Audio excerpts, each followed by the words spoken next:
आजच्या बालदिनी भेटूयात एका छोट्या मॅकॅनिकला. विश्वविजय त्याचं नाव आहे. नावाला साजेशी कामगिरी तो करेल असंच त्याच्याकडे बघून वाटतंय. वडील खुनाच्या आरोपात शिक्षा भोगत असलेल्या मुलाकडे समाज कशा नजरेनं बघेल? अर्थात घृणेच्या. पण कोल्हापुरातल्या राजेंद्र नगरमध्ये राहणाऱ्या विश्वविजय कांबळेकडे कुणीच असं पाहत नाही.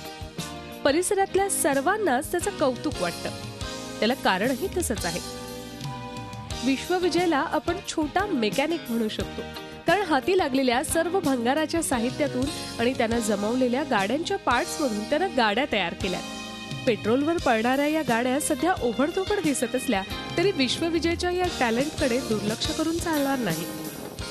शिकवलं कोणी तुला? शॉपरीत मी गाड्या बघत होतो. कधी जायचं? शाळेला कधी जायचं? तिकडे कधी जायचं? बाजारांना जाताना तिकडं गावात बाजारांना जाताना तेव्हा हे आणत होतो.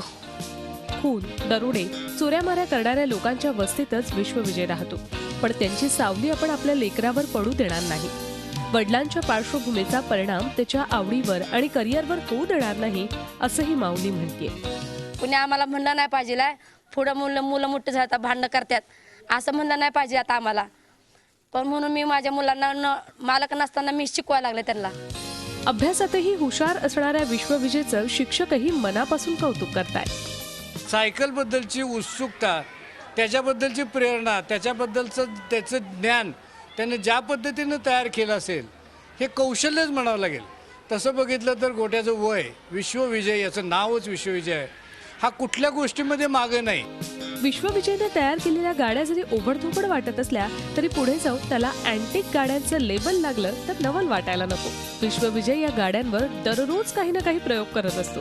त्याला इंजिनियर बनायचं. त्याचं हे स्वप्न साकार हो आणि नावाला साजेशी कामगिरी त्याच्याकडून घडो यासाठी झी मीडियाच्या खूप खूप शुभेच्छा.